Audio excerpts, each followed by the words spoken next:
the early days of film, filmmakers had few tools. Cameras were heavy and had to be placed on a tripod.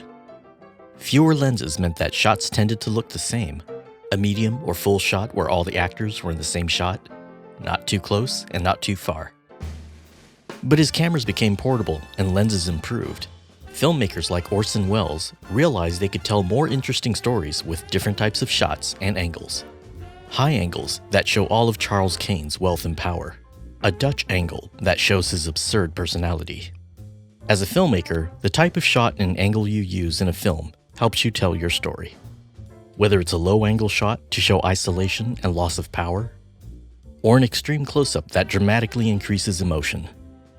Using different types of shots in your film helps you to make sure that people see exactly the things you want them to see. Let's look at 8 common shot types and when to use them. The establishing shot, like this one from Harry Potter, shows the audience the basic geography and location of the scene. This shot is often the very first shot of the film.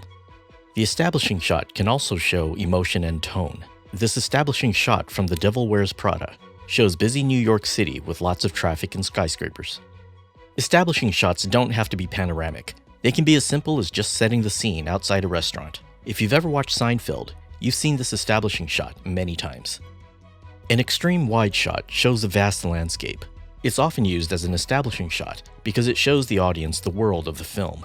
You can show characters in an extreme wide shot, but they are often small and unrecognizable compared to the backdrop of the scene. A wide shot moves the camera closer to the characters to put them in the context of the scene, like in this shot from Ferris Bueller's Day Off, or in this shot from 12 Years a Slave. The focus of the full shot is the character or a group of characters.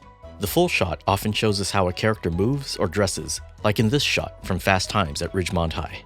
A full shot can also focus on a single character's actions in a dramatic environment like this example from the film 1917. The focus of a medium shot is often on a single character, like in this scene from Indiana Jones. The medium shot is usually shown from around the waist up. Because the medium shot is often used for dialogue or speaking scenes, it's one of the most common shot types filmmakers use.